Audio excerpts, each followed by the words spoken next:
तो आज का जो हमारा टॉपिक है ये है मैक्स वेबर का नौकरशाही सिद्धांत।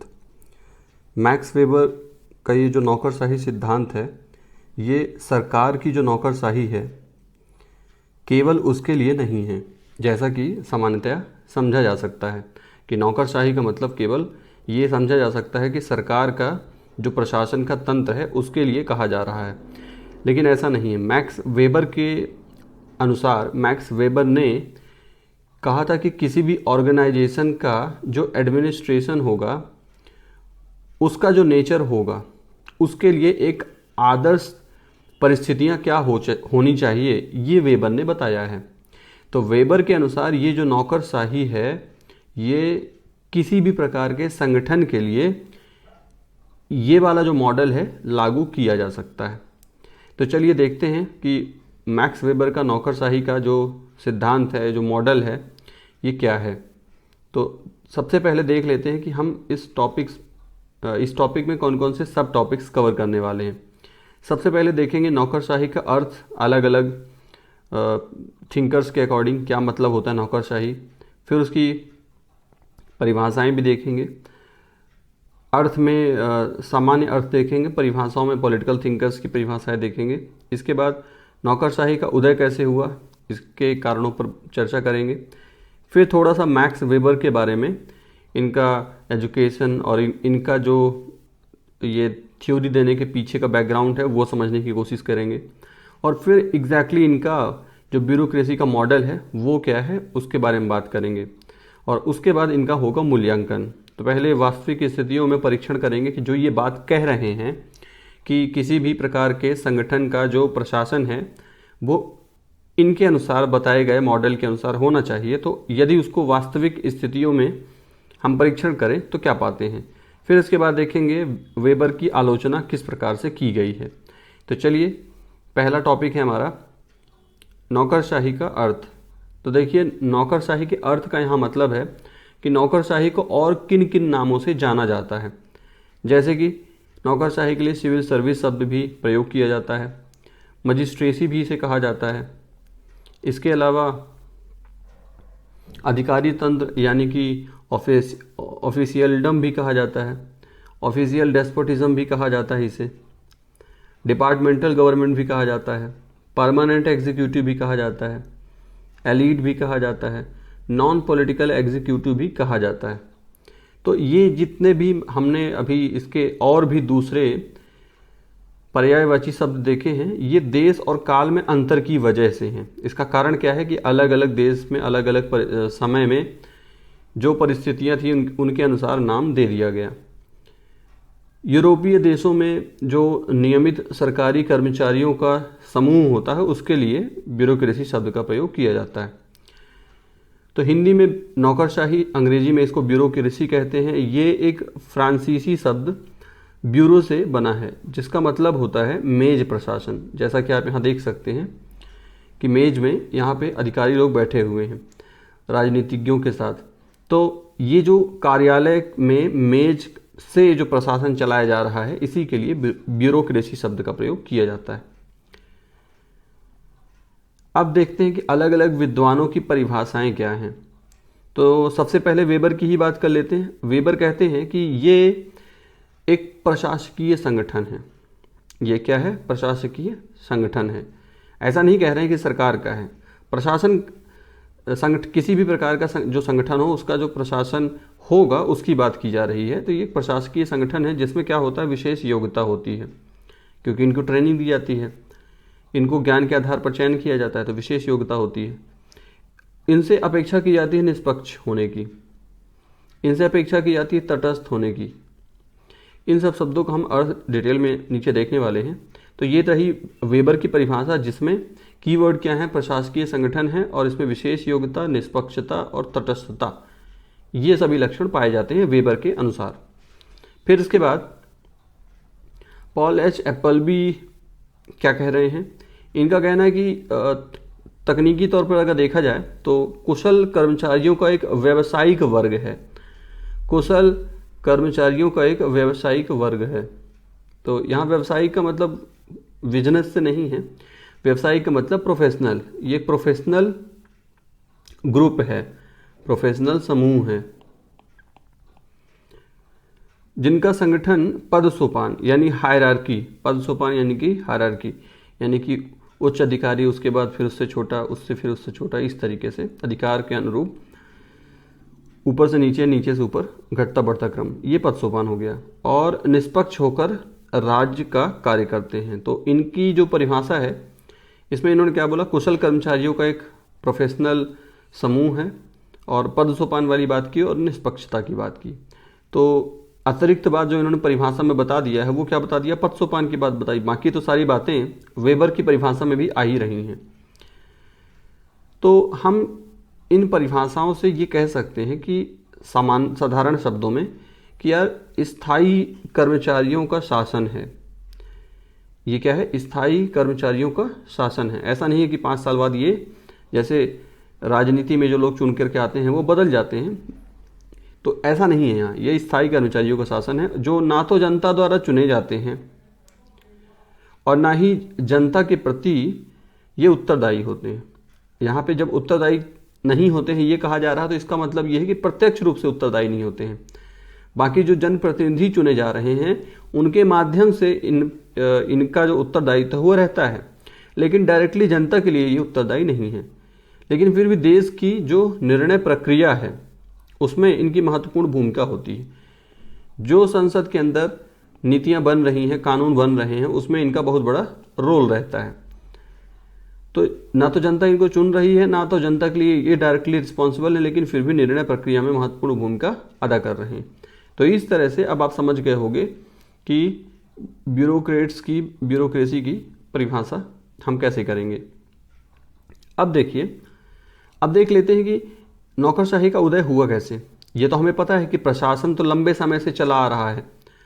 प्रशासन जो शब्द है या प्रशासन कार्यकलाप के रूप में तो प्राचीन काल से ही चला आ रहा है, जब से मानव सभ्यता बनी है।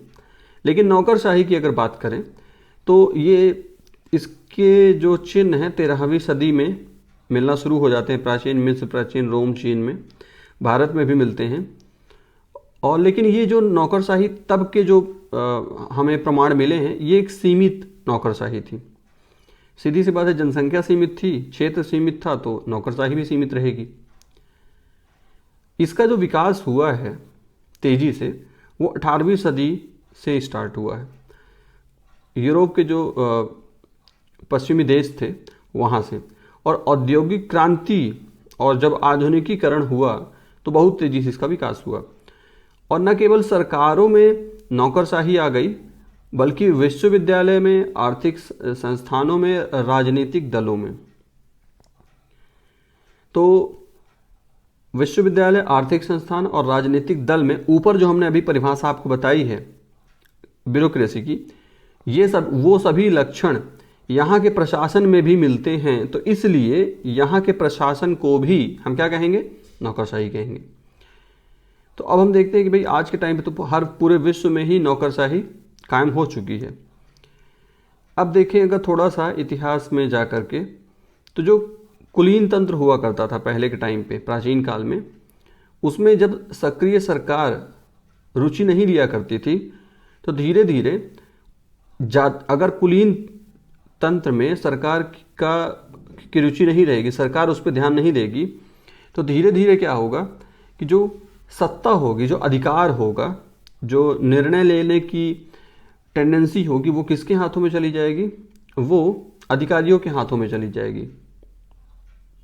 तो प्राचीन काल में जो राजा होगा, अगर राजा आलसी प्रवृत्ति का है, अगर वो विलासिता में डूबा हुआ है, तो तब उसके जो अधिकार हैं वो किसके पास चले जाएंगे, अधिकारी के पास चले जाएंगे। अब सम्राट की ये इच्छा थी कि जो कुलीन वर्ग है, कुलीन वर्ग की जो शक्ति है, उसकी जो बढ़ती हुई लालसा है, उसको रोका जाए। ये राजा है और ये कुलीन तंत्र है। अब राजा को लग रहा कि कुलीन तंत्र कहीं ऐसा ना हो कि मुझे मेरे पद से हटा दे, तो बीच में क्या कर दो, अधिकारियों को एक जाल फैला दो। तो इसी के लिए एक अधीनस्थ कर्मचारी तंत्र राजा की तरफ से बनाया गया। इस तरीके से हम एक पैटर्न देखते हैं। दूसरा, फिर अगर बाद की बात करें आधुनिक समय में, तो जो पूंजीवादी अर्थव्यवस्था थी, पूंजीवादी जो अर्थव्यवस्था है, उसे क्या चाहिए, वो चाहता है कि राज्य में स्थायित्व हो। जो बड़े बड़े बिजनेसमैन हैं वो क्या चाहेंगे, वो ये चाहेंगे यार कि हमारा बिजनेस सही तरीके से चले, इसके लिए आवश्यक दशाएं क्या हैं कि राज्य में लॉ एंड ऑर्डर मेंटेन रहे। तो इसलिए लॉ एंड ऑर्डर मेंटेन करने के लिए होता रहे लॉ एंड ऑर्डर मेंटेन, इसके लिए वो प्रमोट करते हैं कि नौकरशाही जो है वो सही तरीके से चले। तो इस प्रकार से जो पूंजीवाद है वो अपने हितों की पूर्ति के लिए एक शक्तिशाली और सुव्यवस्थित सरकार चाहता है।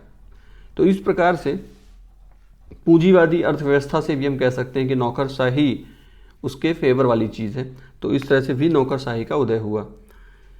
पश्चिमी समाज में जो बुद्धिवाद का विकास हुआ, जो इंटेलेक्चुअल्स थे, तो वो अपने सभी क्षेत्र में लाभ प्राप्त करने के लिए उनको भी संगठित कर्मचारी वर्ग की आवश्यकता महसूस हुई।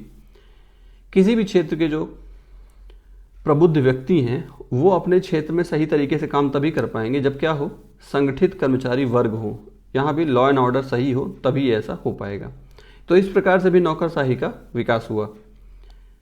फिर जनसंख्या वृद्धि वाली बात तो स्वाभाविक है, समझ ही सकते हैं। पहले भी मैंने कहा कि जनसंख्या वृद्धि की वजह से जनता की जो आवश्यकताएं थी उनको पूरा करने के लिए सरकार को बड़े बड़े संगठन बनाने पड़े, और संगठन बढ़ाने के लिए इसके लिए अधिकारियों की आवश्यकता पड़ेगी। तो इस प्रकार से नौकरशाही जो है इसका आधार और मजबूत हो गया।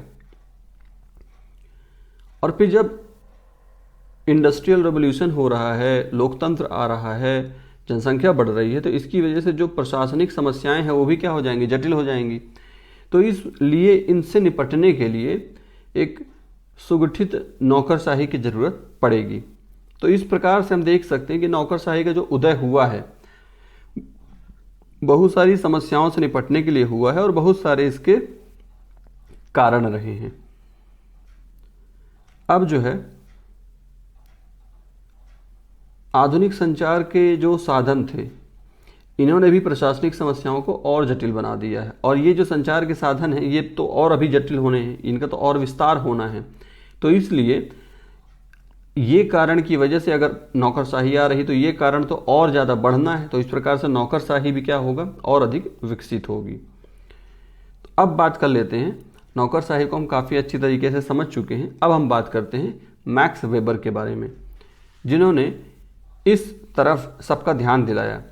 इनका जन्म जर्मनी में हुआ है और इन्होंने कानून का अध्ययन अच्छे से किया, कानून का अध्ययन किया। इसके साथ साथ इन्होंने उस समय का जो सामाजिक स्थिति थी और राजनीतिक स्थिति थी, जो आर्थिक स्थिति थी, उस पर भी काफ़ी इन्होंने अध्ययन किया और बहुत सारी इन्होंने पुस्तकें लिखी, रचनाएं लिखी।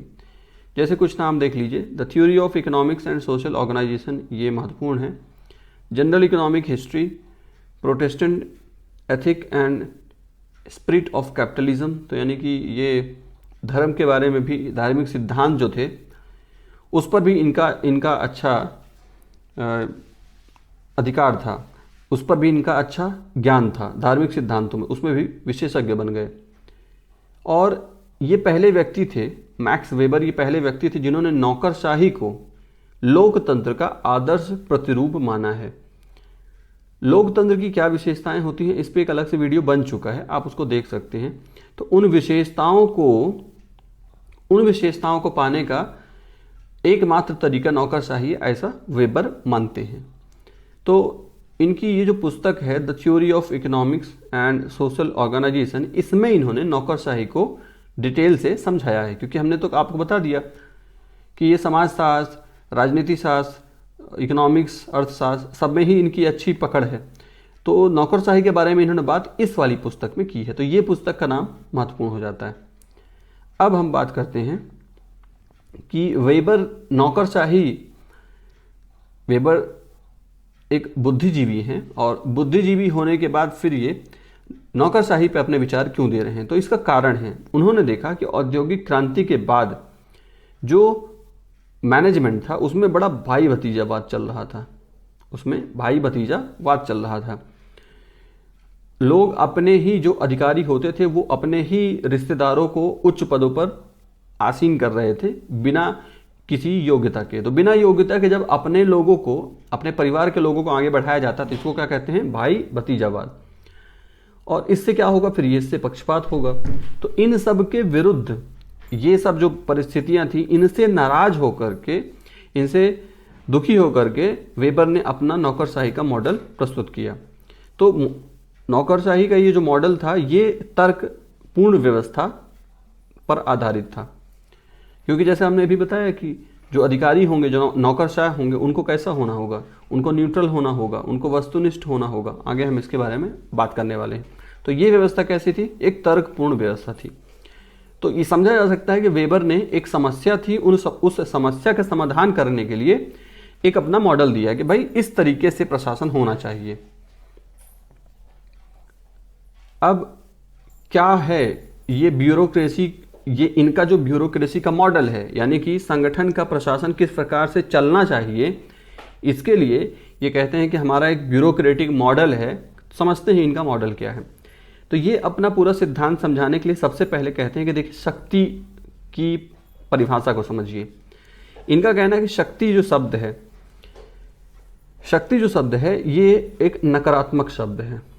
कैसा है, नकारात्मक। वेबर कहते हैं कि शक्ति का मतलब होता है कि जब बल के आधार पर जोर जबरदस्ती से अपनी बात किसी से मनवा लिया जाए तो इसको शक्ति कहते हैं। जैसे मान लीजिए कोई अपराधी है, अब उसका आदेश हुआ कि ऐसा होना चाहिए और जनता बिना अपनी इच्छा के भी उसका आदेश मान रही है, तो हम कहेंगे कि ये क्या हो गया, ये हो गया शक्ति। ठीक, तो ऐसा वर्तमान काल में कभी कभी देखने को मिल जाता है। बाकी ये जो शक्ति है, ये ज़्यादातर जो मध्यकाल था और जो प्राचीन इतिहास था उसमें इस तरह की बातें देखने को मिलती हैं, या जहाँ डिक्टेटरशिप होती है वहाँ इस तरह की बातें देखने को मिलती हैं। अब ये कहते हैं कि शक्ति के बाद एक दूसरा शब्द समझा जाए, प्राधिकार। तो वेबर कहते हैं कि प्राधिकार में भी आदेश का पालन करवाया जाता है, लेकिन प्राधिकार जो होता है ये किसी कानून के तहत होता है। जैसे कि लॉकडाउन लग रहा है, इसके लिए केंद्र सरकार से या राज्य सरकार से या जो जिला प्रशासन है उसकी तरफ से आदेश आता है। तो इसमें भी पब्लिक, ऐसा हो सकता है कि पब्लिक को ये आदेश पसंद ना आए, लेकिन पब्लिक इसका पालन करती है। लेकिन यहाँ आधार, इसको ये नहीं कहा जाएगा कि भाई ये नकारात्मक है। नकारात्मक क्यों नहीं कह रहे हैं, क्योंकि इसका आधार क्या है, विधि है, कानून है इसका आधार। क्योंकि कानून ऐसा बनाया गया है कि हाँ, जो निर्देश होगा जिला प्रशासन का उसको मानना होगा, तो ये कानून बना दिया गया। तो इसको क्या कहा जाएगा, प्राधिकार। तो यानी कि जब अपना आदेश बिना किसी नियम कानून कायदे के मनवाया जाए तो उसको शक्ति कह देंगे, और जब अपना आदेश किसी नियम कायदे कानून के तहत मनवाया जाए तो इसको क्या कह देंगे, इसको प्राधिकार कह देंगे। तो ये प्राधिकार और शक्ति की परिभाषा किसकी है, वेबर की है। ऐसा नहीं है कि शक्ति के, हम भी जब भी शक्ति को परिभाषित करना हो तो यही परिभाषा दी जाएगी। अलग अलग संदर्भ में शक्ति और प्राधिकार का मतलब अलग अलग हो सकता है। ये परिभाषा केवल वेबर की है। चलिए अब आगे बात करते हैं। अब वेबर कह रहे हैं कि देखिए, जो प्राधिकार होता है ये क्या होता है, एक सकारात्मक शब्द है। इनका कहना है वेबर का कि देखिए, जो अधिकार होता है उसकी भी कई दिशाएं होती हैं। जो आदेश पालन जब होता है तो उसके लिए कुछ परिस्थितियां होनी चाहिए। जैसे कि आदेश देने वाला होना चाहिए, हाँ सही बात है। प्राप्त करने वाला होना चाहिए, बिल्कुल, जिसने दिया और जिसने प्राप्त किया। फिर आदेश देने की इच्छा भी होनी चाहिए। आदेश का प्रमाण होना चाहिए, वही नियम कायदे कानून, और आदेश का प्रभाव भी होना चाहिए कि उसको मानने, लोग उसको माने भी।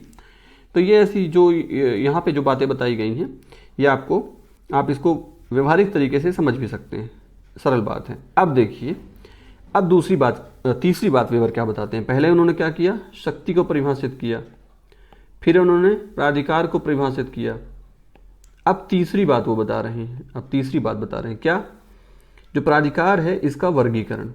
तो इनका कहना है कि देखो, आदेश जो है ना, तीन तरीके से लोग पालन करते हैं।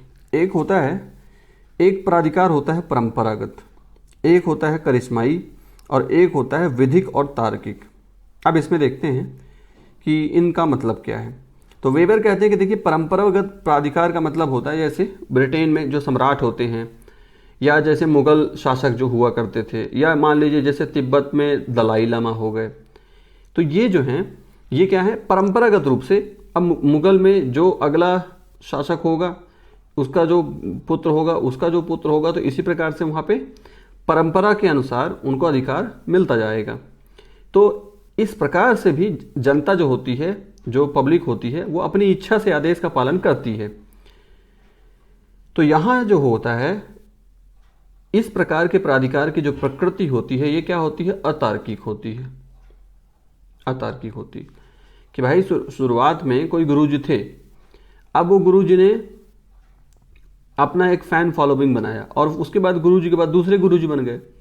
अब दूसरे गुरुजी के बाद एक परंपरा शुरू हो गई, अगले गुरुजी बन गए, फिर उसके बाद दूसरे हो गए।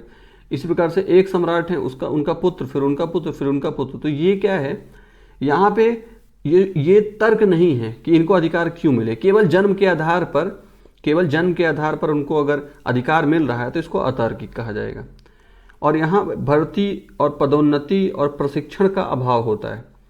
जैसे मान लीजिए कि कोई गुरुजी का आश्रम है, मान लीजिए।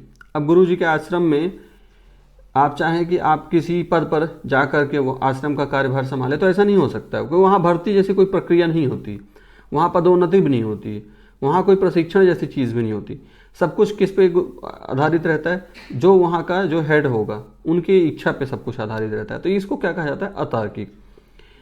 ऐसा जरूरी नहीं है कि सदैव ऐसा हो, है ना। कुछ ऐसे भी संगठन हो सकते हैं, पारंपरिक संगठन, जहाँ पे शायद भर्ती तो ना होती हो, लेकिन एकाध लक्षण उपस्थित हो सकते हैं। जैसे हो सकता है प्रशिक्षण होता हो, या हो सकता है कि भर्ती ही होती हो, बाकी चीज़ें ना होती हो। तो कुछ एकाध लक्षण उपस्थित हो सकते हैं अपवाद के रूप में। लेकिन वेबर ने जो अपने चारों तरफ देखा, उनके समय में परंपरागत प्रकार के भी प्राधिकार हुआ करते थे। ये उसी को बताना चाह रहे हैं। अब देखिए, वेबर कहते हैं कि एक और प्राधिकार होता है। ये किस पे आधारित होता है, अति मानवीय गुणों पर आधारित होता है। अब किसी में अगर मान लीजिए कि सुपर नेचुरल पावर्स हैं, जो मानवीय प्रकृति होती है उससे वो कुछ थोड़ा सा विलक्षण है, तो वहाँ पे क्या होता है, वहाँ भी उसके अनुयायी बन जाते हैं और वो भी उसके आदेश का पालन करते हैं। जैसे मान लीजिए, उदाहरण स्वरूप, इसके भी कई उदाहरण हो सकते हैं। जैसे मान लीजिए महात्मा गांधी। अब भाई महात्मा गांधी का जो जीवन है उसमें जो त्याग है वो अति मानवीय स्तर का है। जैसे स्वामी विवेकानंद हो गए, इनका भी जो जीवन है वो अति मानवीय स्तर का। इनका भी जीवन है, इन्होंने जिस प्रकार से त्याग किया है वो साधारण मनुष्य उस प्रकार का त्याग नहीं करता है। दो ही एग्जाम्पल लिए, उदाहरण बहुत सारे हो सकते हैं, ठीक है। सुभाष चंद्र बोस को भी इसी में गिना जा सकता है, भगत सिंह को भी इसी में गिना जा सकता है। तो ये सब लोगों ने कुछ ऐसा किया है जो आम व्यक्ति नहीं कर पाता है। और जब ऐसा होता है, जब कुछ ये अति मानवीय पुरुषार्थ करते हैं, तो इसकी वजह से क्या होता है, इनके अनुयायी बन जाते हैं। और ये जो प्राधिकार होता है इसको क्या कहा जाता है, करिश्माई प्राधिकार। जैसे इंदिरा गांधी में भी क्या था, करिश्माई प्राधिकार था। राजीव गांधी और अटल बिहारी वाजपेयी को भी इसी कैटेगरी में रखा जा सकता है। अब तीसरा जो प्राधिकार होता है, अच्छा, राजीव गांधी और इंदिरा गांधी, इनमें जो प्राधिकार था वो न केवल करिश्माई प्राधिकार था, बल्कि जो अगला हम बताने वाले हैं, विधिक तार्किक, ये भी था। मतलब ऐसा भी हो सकता है कि किसी व्यक्ति के पास तीनों प्रकार के प्राधिकार हों। मतलब वो अति मानवीय भी हो सकता है, फिर उसमें परंपरागत रूप से भी उसको प्राप्त हो सकता है ये हो, और फिर हो सकता है बाद में विधिक तार्किक भी बन जाए, ऐसा भी हो सकता है। जैसा कि नेपाल में जब संविधान बना तो वहाँ का जो राजा थे, परंपरागत रूप से ये हुआ कि हाँ, राजा बने रहेंगे और उनके पास कुछ अधिकार रहेंगे जो विधिक तार्किक रूप से दिए गए। तो ऐसा भी हो सकता है। तो यहाँ की ये सबसे श्रेष्ठ प्रकार का प्राधिकार होता है वेबर के अनुसार। तो यहाँ क्या होगा कि समस्या का जो समाधान होता है तार्किक ढंग से किया जाता है, लक्ष्य सुव्यवस्थित होता है और परिभाषित होता है, और यहाँ की जो व्यवस्था होती है वो कानून पर आधारित होती है। ये सब बातें जब आपको बोली जा रही हैं तो समझिए विधिक तार्किक प्राधिकार जो बोला जा रहा है ये किसके लिए बोला जा रहा है, सरकार के लिए बोला जा रहा है। जो किसी भी देश का सरकारी प्रशासन होता है उसके लिए ये प्रयोग किया जा रहा है विधिक तार्किक, ठीक है। हो सकता है कि आप जब अपने चारों तरफ देखो तो हो सकता है कि वहाँ पास समस्या का समाधान तार्किक ढंग से ना हो रहा हो, भले ही प्रैक्टिकली या रियलिटी में जब देखें तो ये बातें ना मिल रही हों, पर देखिए सैद्धांतिक रूप से तो यही है। किसी भी जो देश की सरकार होती है उसके लिए जो प्राधिकार होता है उसका जो सैद्धांतिक परिभाषा है वो तो यही रहेगी जो बताया जा रहा है, भले ही व्यवहारिक रूप में ऐसा देखने को ना मिले। तो वेबर कहते हैं कि ऐसा होता क्यों है, इस तरह की तार्किक व्यवस्था बन कैसे जाती है। इनका कहना है क्योंकि जो आदेशों का पालन होता है उसमें निर्वैयक्तिकता होती है। निर्वैयक्तिकता का मतलब क्या है आगे हम देखने वाले हैं। वस्तुनिष्ठता होती है और तार्किक इसमें प्रशासन होता है। निर्वैयक्तिकता का मतलब आप ऐसे समझिए इम्पर्सनल, यानी कि जो भी काम किए जाएंगे वो किसके नाम पे किए जाएंगे, सरकार के नाम पे किए जाएंगे, किसी व्यक्ति के नाम पे नहीं किए जाएंगे। तो इसी को क्या कह दिया जाएगा, निर्वैयक्तिकता। और वस्तुनिष्ठता का मतलब होता है कि बिना किसी पूर्वाग्रह के बाद आप किसी परिस्थिति का केवल तथ्यात्मक रूप से किसी परिस्थिति को आप ग्रहण करें तो इसको क्या कहते हैं, वस्तुनिष्ठता कहते हैं। आगे इसकी परिभाषा देखेंगे। तो अब इसके बाद इनका मानना है वेबर का कि देखिए ये तीसरा प्रकार का जो प्राधिकार है इसमें जो व्यवस्था होती है ये दक्ष होती है क्योंकि इसके संगठन में इस प्रकार के गुण पाए जाएंगे। अब ये जो गुण बता रहे हैं वेबर, यही गुण किसके हैं, ब्यूरोक्रेसी के गुण हैं। जैसे श्रम का विभाजन होता है, हाँ ये बात आप देख सकते हैं। फिर भर्ती आधारित प्रक्रिया होती है, ये भी आप देख सकते हैं कि हाँ भाई हमारे सरकारी प्रशासन में श्रम का विभाजन होता है, हर व्यक्ति का अपना डिपार्टमेंट है।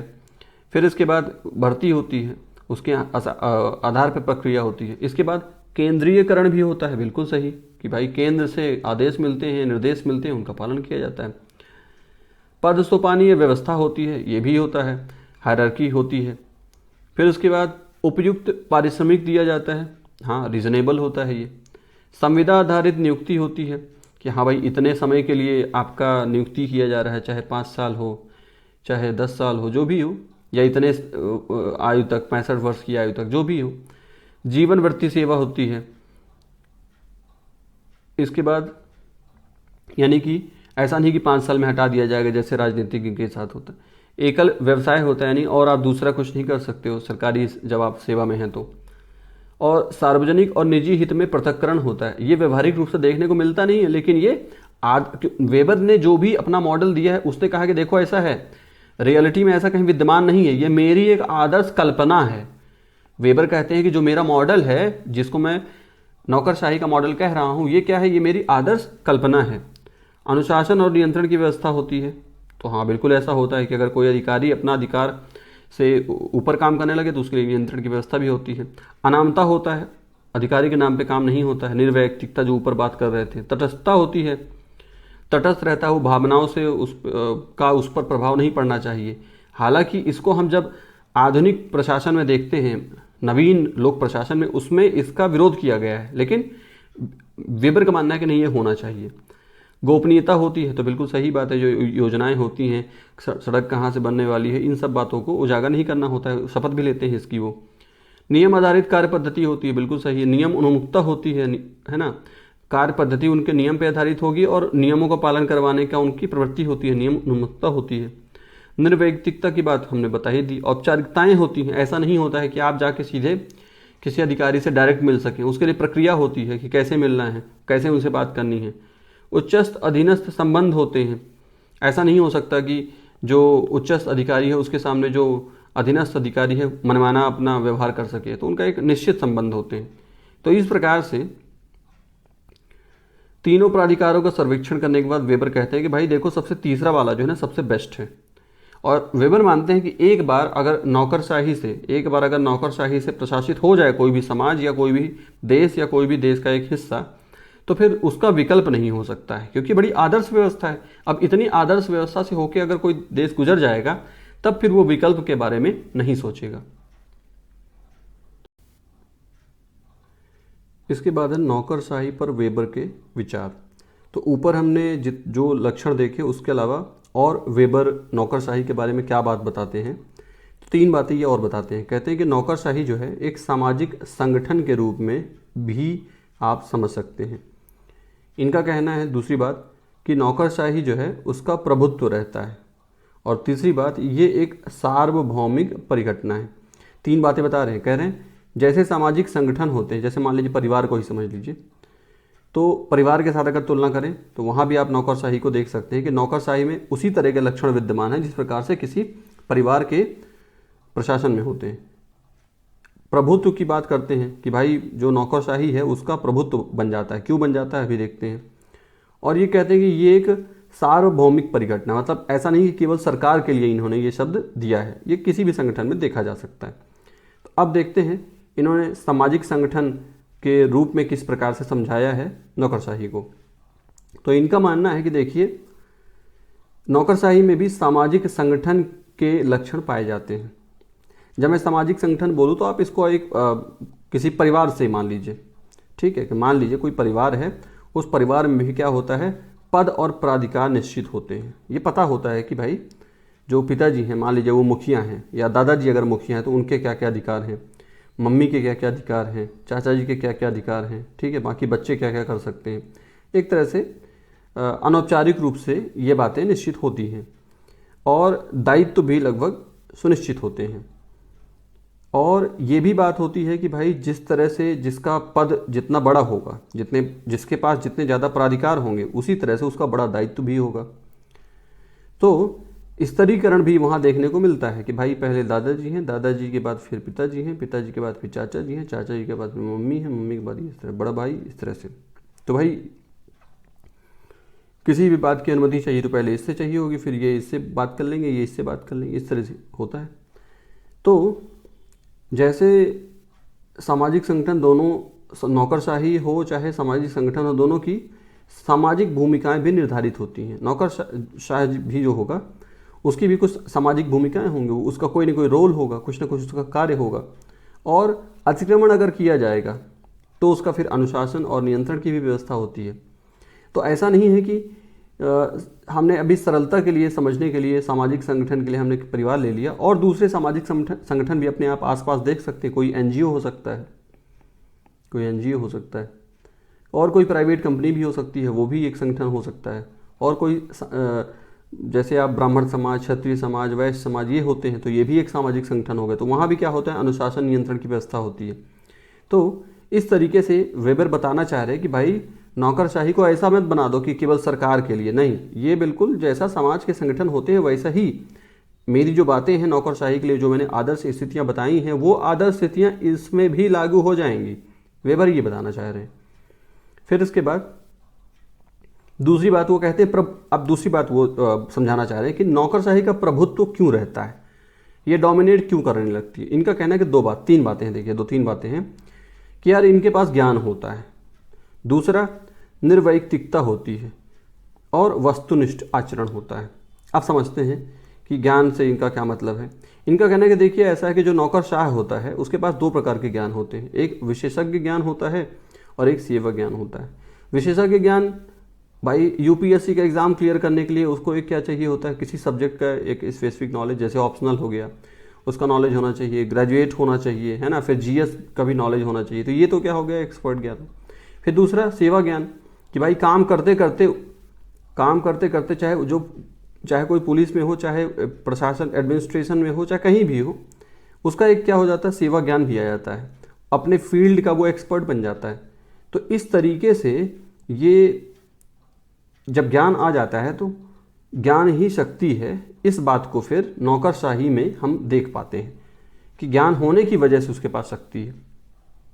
तो वेबर स्वयं मानता है कि भाई जो संसद होती है, जनप्रतिनिधियों की जो संसद होती है, उनको भी सूचनाओं के लिए किस पर देखना होता है, नौकरशाह पर देखना होता है। उनको अगर कोई भाषण तैयार करना है तो नौकरशाह की तरफ देखना पड़ता है। तो इस तरह से ये तो हो गई ज्ञान वाली बात। अब निर्वैयक्तिकता और वस्तुनिष्ठता का पालन करने से ये किस प्रकार से इनका महत्व बढ़ जाता है। तो देखिए ये भावनाओं से शून्य होते हैं, भले हो नहीं, लेकिन जो वेबर जिस प्रकार की नौकरशाही चाहते हैं उसमें वो कहते हैं कि देखिए मानवीय भावनाओं से शून्य होना होगा और वस्तुनिष्ठ होना होगा, मतलब केवल नियमों के आधार पर आप काम करेंगे। अब इसकी परिभाषा थोड़ा सा समझ लेते हैं कि तटस्थ निरीक्षण किया जाए और जो तथ्य हैं उनको उसी वास्तविक रूप में संकलित किया जाए, तो इसी को क्या कहा जाता है? वस्तुनिष्ठता कहा जाता है। या ये भी कह सकते हैं कि अपने जो स्वयं के विचार हैं, अपनी स्वयं की जो आशाएं हैं, जो आकांक्षाएं हैं, जो भावनाएं हैं और जो पूर्वाग्रह पहले से पाल रखे हैं, उनसे प्रभावित ना हुआ जाए और तथ्य और घटना को उसके वास्तविक रूप में ही विश्लेषण किया जाए, इसे कहते हैं वस्तुनिष्ठता। इसे क्या कहते हैं? वस्तुनिष्ठता। यानी कि आप जिस प्रकार की परिस्थितियां हैं उनका वर्णन उसी प्रकार से करें, पहले से कोई पूर्वाग्रह ना पालें। तो ये बात हो गई वस्तुनिष्ठता। इसको अगर उदाहरण से समझना चाहें तो ऐसे समझ सकते हैं कि जैसे मान लीजिए कि अगर आप अधिकारी हैं और अधिकारी होने के बाद आपके पास कोई व्यक्ति आता है जो कोई एनजीओ चला रहा है, और एनजीओ चला रहा है और वो जो गरीब बच्चे हैं उन गरीब बच्चों को उसको पढ़ाने लिखाने की व्यवस्था करता है।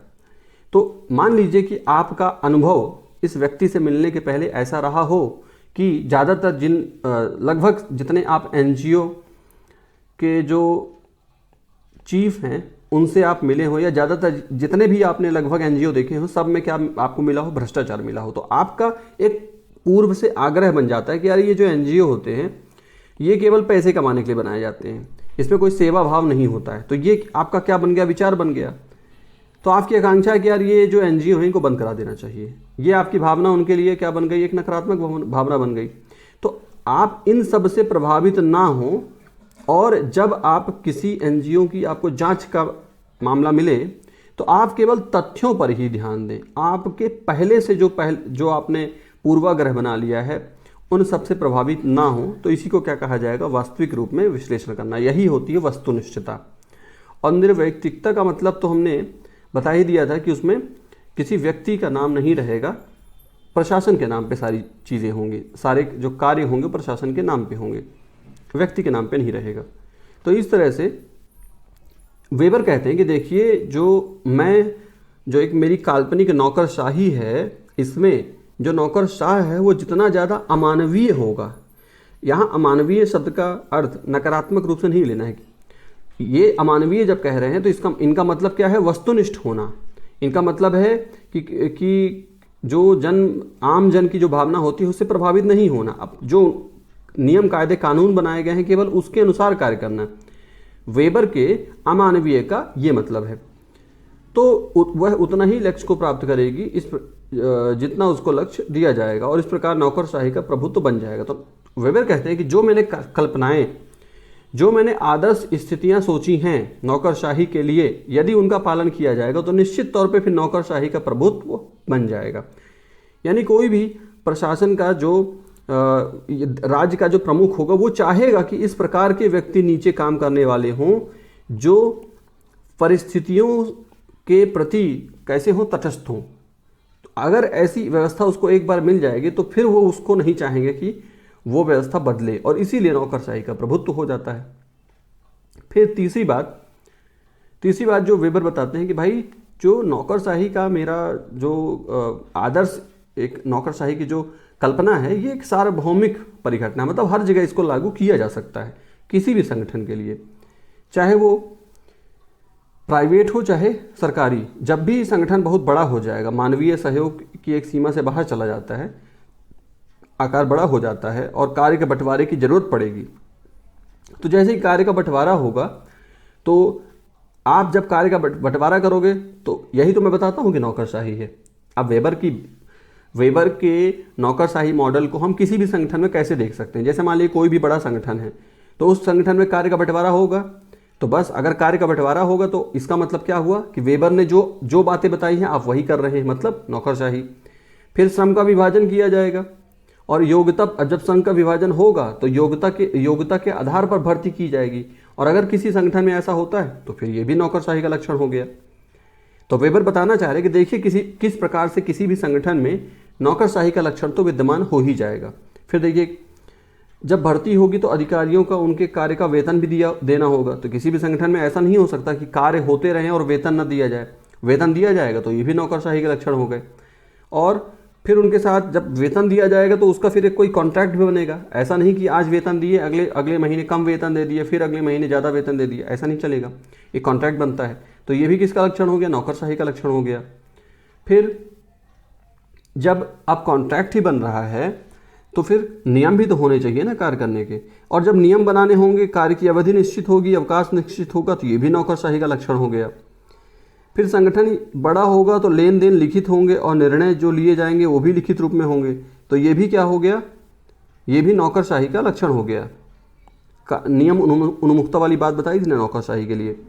फिर जो अधिकारी है नियमों का पालन जो करेंगे, इसके लिए अनुशासन और नियंत्रण की व्यवस्था भी होनी चाहिए। भाई कोई अपना जो नियमों का पालन नहीं कर रहा तो उसको फिर दंड भी दिया जाए। तो अनुशासन और नियंत्रण अगर कहीं किसी संगठन में देखने को मिलता है तो ये भी वेबर कहते हैं कि देखिए ये भी नौकरशाही का लक्षण है।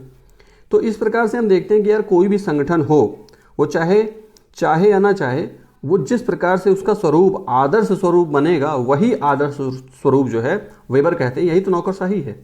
इसमें अगर आप जो लक्षण मैंने बताए हैं, इन लक्षणों को आप नहीं लाएंगे तो वो एक आदर्श व्यवस्था नहीं होगी, वो एक लोकतांत्रिक व्यवस्था नहीं होगी। तो ये ध्यान रखना है कि नौकरशाही को सरकारी संगठन का पर्याय ना माना जाए। जब नौकरशाही बोला जाए तो ये ना समझा जाए कि ये सरकार के लिए शब्द प्रयोग किया जा रहा है। सरकार के लिए भी हो सकता है और जो निजी संगठन है उनके लिए भी हो सकता है, ऐसा वेबर कह रहे हैं।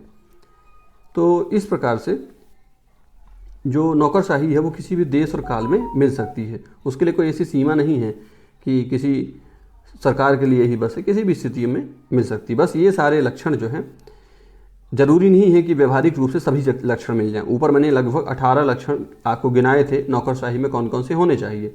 तो जरूरी नहीं कि सारे के सारे लक्षण मिल ही जाएं, लेकिन फिर भी लगभग सारे लक्षण वहाँ मिल जाएंगे। अब बात करते हैं कि जो वेबर ने बातें बताई हैं, आदर्श स्थिति जो बताई है, उसका वास्तविक जो जब वास्तव में हम देखते हैं अपने चारों तरफ, तब क्या हमको मिलता है। तो देखिए, जब वास्तव में जब आसपास देखा जाता है तो लोग फिर वेबर की आलोचना करते हैं। तो वेबर की आलोचना करना कितना सही है, अब ये देखने वाली बात है।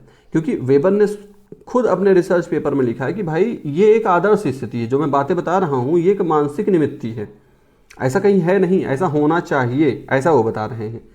यानी कि ये एक आदर्श प्रतिरूप दिया है, एक मॉडल दिया है।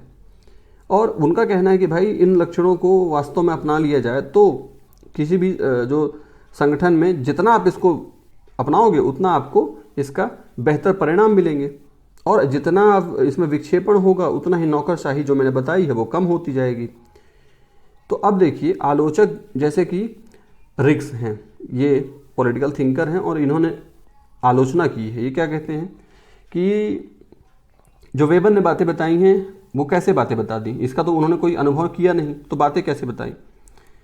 तो देखिए, अब ये इस आलोचना को सही नहीं, जायज़ नहीं ठहराया जा सकता है, क्योंकि वेबर खुद कह रहे हैं कि ये क्या है, एक काल्पनिक स्थिति, आदर्श स्थिति है। दूसरा, फिर ये भी कहा गया कि जब लोगों ने अपने आसपास देखा तो उन्होंने देखा कि ये जो संगठन है उसमें तो विक्षेपण मिलता है, मतलब भर्ती की प्रक्रिया में घोटाला हो जाता है, भाई भतीजावाद देखने को मिल जाता है, ठीक। जबकि होना कैसे चाहिए, निर्व्यक्तिकता होनी चाहिए थी, यानी कि किसी व्यक्ति विशेष का कोई प्रभाव नहीं होना चाहिए था। तो फिर लोग कहते हैं कि देखिए ये वेबर की नौकरशाही यहाँ फेल हो गई। उसकी नौकरशाही कहाँ फेल हो गई? उसने तो कहा है कि जो मेरे लक्षण हैं वो सब जगह विद्यमान होंगे तो परिणाम अच्छा आएगा। अब अगर कहीं कोई इसमें से लक्षण विद्यमान नहीं है तो इसमें वेबर की गलती, वेबर को इसमें दोष नहीं दिया जा सकता है। तो ये जो सारी आलोचना है इनमें कोई आधार दिखा नहीं। फिर वेबर कहते हैं कि विधिक तार्किक जो प्राधिकार है वो सबसे श्रेष्ठ होता है। हालांकि कई बार ऐसा देखा गया है कि जो करिश्माई और परंपरागत प्राधिकार है उसका भी अच्छा प्रभाव मिलता है।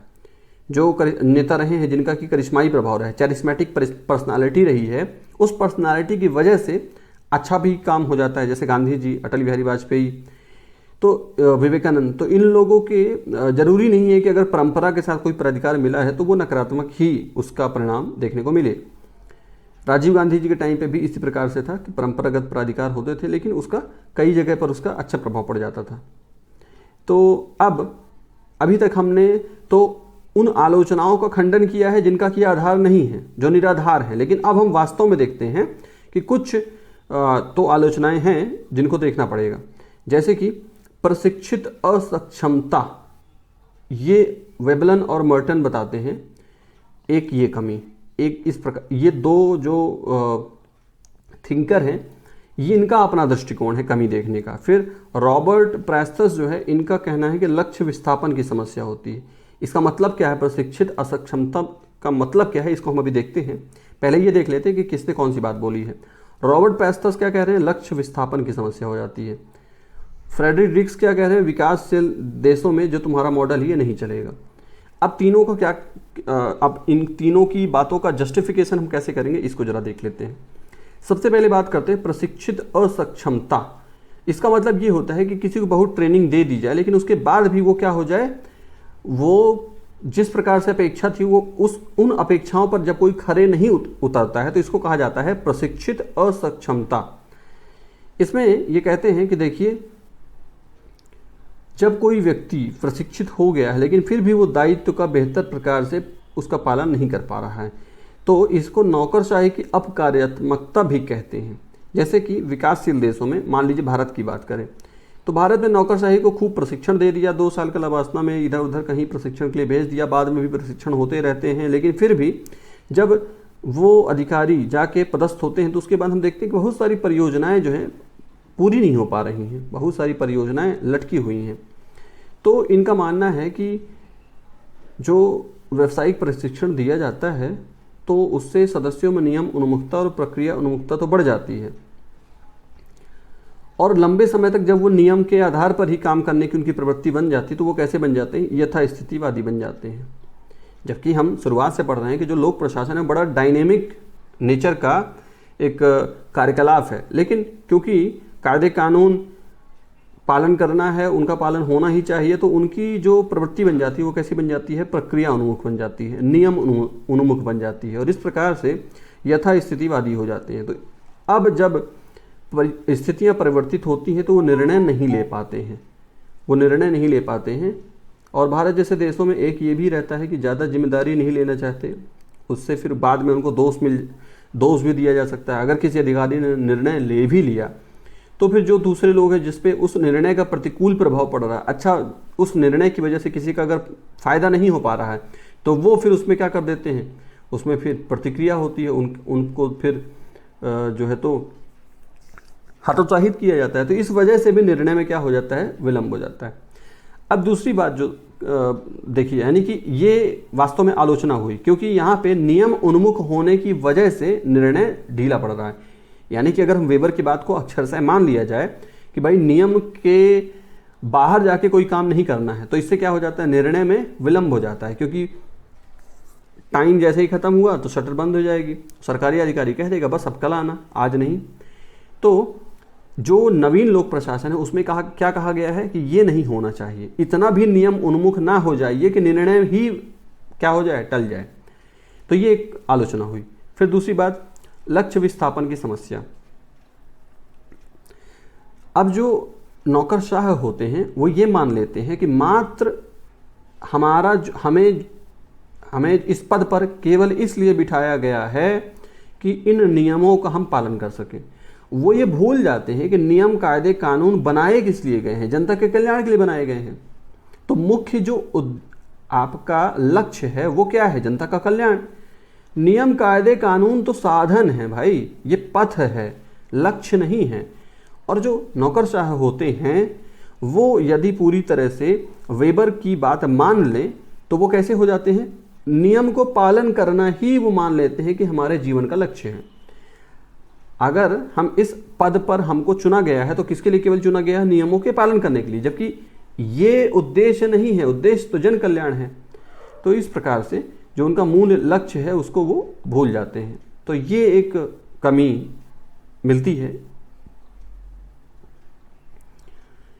हालांकि जो विधिक तार्किक प्राधिकार को भले ही कितना ही महत्वपूर्ण वेबर बता दें, लेकिन जिन्होंने इससे आगे हट करके, लीक से हट के काम किया है, यानी कि अपनी चमत्कारिक प्राधिकार का प्रयोग किया है उन्होंने अच्छे परिणाम भी दिए हैं, जैसे कि किरण बेदी हो गई, जैसे कि टी एन शेषन हो गए, जैसे कि शिव शंकर मेनन हो गए।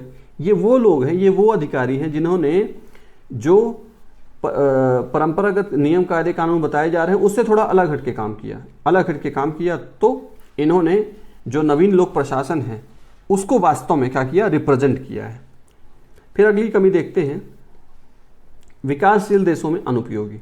हाँ, रिक्स की ये वाली बात है, वेबर की ये जो आलोचना करते हैं ये बात काफ़ी हद तक सही है कि देखिए आप कितना भी नियम कायदे कानून सब बता दीजिए, लेकिन जो राजनीतिक हस्तक्षेप होता है उस वजह से, विकासशील देशों की बात चल रही है, वहाँ राजनीतिक हस्तक्षेप ज़्यादा होगा। तो इस वजह से जो प्रशासन है कई बार गैर प्रशासनिक कृत्य भी करते हैं। और जैसे कि प्रशासनिक प्राधिकरणों में न्याय देना, राजनीतिज्ञों को नीति बनाने में सलाह देना, संसद के प्राधिकार के तहत अधीनस्थ विधान देना।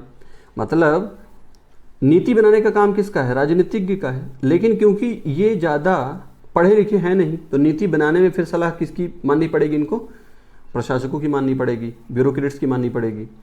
जैसे कि प्रशासनिक प्राधिकरण है वो बनाए जाते हैं, कुछ समस्याएं जो होती हैं, कुछ करंट सिचुएशंस ऐसी बन जाती हैं कि जिनके लिए फिर प्रशासनिक प्राधिकरण को न्याय देने की व्यवस्था बनानी पड़ती है, जबकि न्याय देने का काम किसका है, कोर्ट का है। लेकिन वहाँ देरी ना हो, जल्दी शीघ्रता हो, तो इसलिए प्रशासनिक प्राधिकरण बना दिए जाते हैं।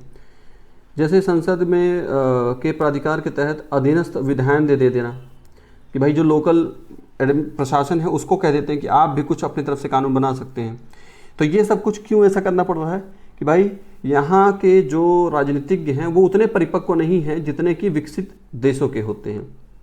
वहाँ के जो राजनीतिज्ञ हैं शैक्षणिक और तकनीकी दोनों दृष्टियों से ज़्यादा दक्ष होते हैं, वो स्वयं नीतियों का निर्माण करते हैं। लेकिन विकासशील देशों में ऐसा हो नहीं पाता है। और बाकी फिर इनका विकासशील देशों में इनका जो दखल है वो तो आप देख ही सकते हैं। आप बिल्कुल व्यवहारिक तरीके अपने आसपास नज़र दौड़ाएंगे तो कहीं ना कहीं ज़रूर आपको इस तरह की स्थितियां देखने को मिल जाएंगी। तो ये भी बात है कि जो अधिकारी हैं वो वास्तव में निर्णय लेने में रोल उनका ज़्यादा है, लेकिन वास्तव में अधिकार है किसके पास, राजनीतिज्ञ के पास है। तो इस प्रकार से प्राधिकार और नियंत्रण का द्वंद्व पैदा हो जाता है। जो राजनीतिज्ञ हैं वो चाहते हैं कि नियंत्रण हम बना के रखें, और उनको लगता है कि यार निर्णय लेने में तो हमने योगदान दिया है तो फिर हमारे पास प्राधिकार होना चाहिए। तो इस प्रकार से एक द्वंद्व पैदा हो जाता है राजनीति और राजनीतिज्ञों और नौकरशाह के बीच में। इसके अलावा भी और कुछ कमियां हैं, जैसे कि ये मुख्य बिंदु थे, कुछ अन्य बिंदु भी देख लेते हैं। जैसे सामान्य इच्छा की उपेक्षा होती है, मतलब ये कहना चाह रहे हैं कि यहाँ पे एक जो मानवीय तत्व होता है उसका एक आपको लैक ऑफ ह्यूमन बिहेवियर देखने को मिलता है।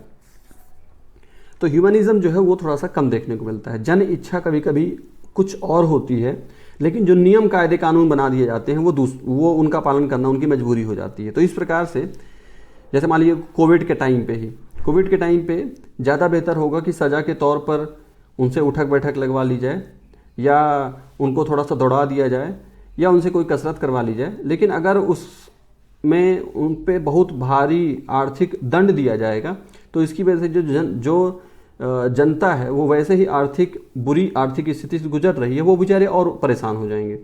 तो बेहतर है कि इसका अब, लेकिन उनको भी क्या किया जाए, अगर वैधानिक नियम बन गए हैं कि इतना दंड देना है तो उनको देना ही पड़ेगा, वो अगर नहीं भी चाहेंगे तो देना पड़ेगा। तो ये एक समस्या है।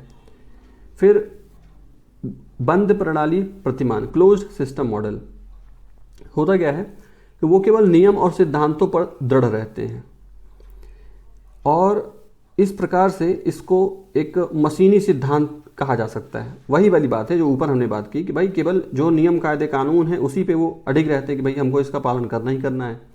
तो इस प्रकार से इसको बंद, मतलब बाहर की किसी बात को, नई जो कोई परिस्थिति उत्पन्न हो गई उस पर परिस्थिति के अनुसार निर्णय लेने की क्षमता इनकी नहीं होती है। इसको कहा जाता है क्लोज्ड सिस्टम मॉडल। लगभग ऊपर जो बात बताई वैसी ही है। फिर इसके बाद डेस्पोटिज्म, निरंकुशता भी हो जाती है कई बार, ये तो देखने को बिल्कुल मिल जाता है। और इसके ऊपर लॉर्ड हिबर्ट ने अपनी पुस्तक लिखी नवीन निरंकुशता, इंग्लैंड की नौकरशाही का इसमें वर्णन किया है। और ये हर जगह देखने को मिल जाएगा। जब अधिकार आता है तो थोड़ा सा अहंकार आ जाता है, उस अहंकार की वजह से निरंकुशता भी देखने को मिलती है। फिर इसके बाद व्यवसायिक विकृति, ऑक्यूपेशनल डिफॉर्मेशन।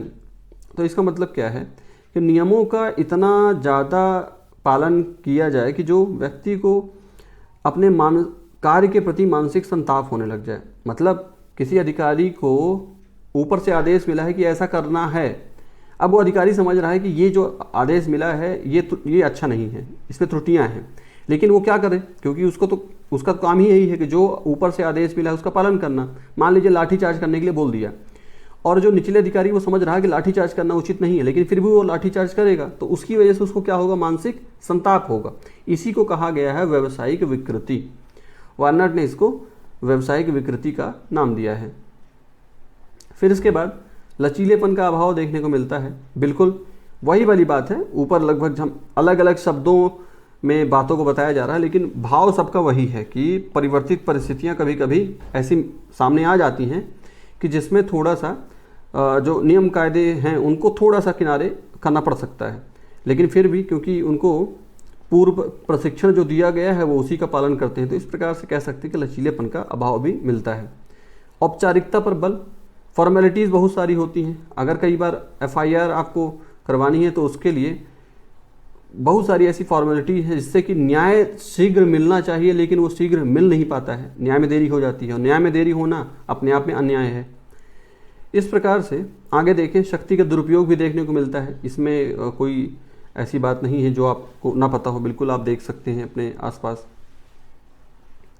फिर इसके बाद लाल फीताशाही, ये एक समस्या है कि भाई क्योंकि औपचारिकताएं बहुत हैं, नियम कायदे कानून के अनुसार ही निर्णय लिए जाएंगे, तो इस वजह से कार्य में विलंब हो जाता है। फाइल जिसमें कि लाल टेप लगा हुआ है वो फाइल इधर से उधर घूमती रहती है और कार्यवाही हो नहीं पाती, तो इस प्रकार से निर्णय क्षमता जो होती है वो क्षीण हो जाती है।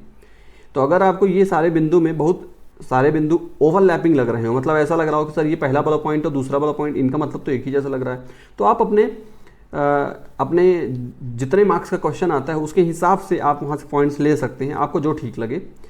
लेकिन सभी प्रकार के जो शब्द हैं, शब्दावलियाँ हैं, उनका प्रयोग करने का प्रयास था, इसलिए हमने सबको डिस्कस कर दिया। अब देखते हैं नौकरशाही 21वीं शताब्दी में। तो 21वीं शताब्दी में चीज़ें बदल रही हैं। रॉबिन्सन का मानना है, जी रॉबिन्सन का, कि भाई जो वेबर की नौकरशाही है ना ये बनी रहेगी, इसमें कोई परिवर्तन नहीं होगा। कहते हैं क्योंकि इसके दो कारण हैं। पहला तो उनके पास ज्ञान बहुत है, और दूसरा है कि यार इसका आकार इतना ज़्यादा बढ़ गया है ना कि अब इसको रिप्लेस किया ही नहीं जा सकता है। यानी कि जो हम देख रहे हैं जिस प्रकार का प्रशासन है उस प्रकार के प्रशासन को ही क्या हम अगर कहें उसको ब्यूरोक्रेसी अगर मान लिया जाए, तो भाई ये जो ब्यूरोक्रेसी है इसको क्योंकि ज्ञान बहुत है, इसको आकार बहुत बढ़ गया है, और जैसा कि कहावत है कि बड़ा आकार बना रहता है, लार्ज साइज प्रिवेल, तो क्योंकि आकार इतना बड़ा है कि अब इसको हटाया नहीं जा सकता है। लेकिन एक अलग दृष्टिकोण मिलता है वॉरेन वेनिस की तरफ से। इनका मानना है कि भाई मुझे तो डाउट है कि नौकरशाही का भविष्य सुरक्षित है कि नहीं है। तो लोगों ने पूछा क्यों भाई, आप ऐसा क्यों सोचते हैं? इन्होंने कहा देखिए दो बातें हैं। पहली बात कि नौकरशाही जो है वो यथास्थितिवादी होती है। दूसरा, नौकरशाही में प्राधिकार उन्मुख प्रवृत्ति होती है। तो इनका मानना है कि देखिए यथास्थितिवादी होने की वजह से, क्योंकि हम देख रहे हैं कि सामाजिक आर्थिक तकनीकी रूप से बहुत तेजी से परिवर्तन हो रहे हैं, और ये परिवर्तन जो नौकरशाही वो अडॉप्ट नहीं कर पाएगी, इसलिए समाप्त हो जाएगी। ऐसा इनका मानना है ना, ऐसा इनका मानना है। हालांकि जब समाज में परिवर्तन होगा तो नौकरशाही भी जो समाज का एक हिस्सा ही है ना, अर्थव्यवस्था से वो भी प्रभावित होते ही हैं। तो ये बात उचित नहीं लगती, लेकिन ऐसा इनका मानना है।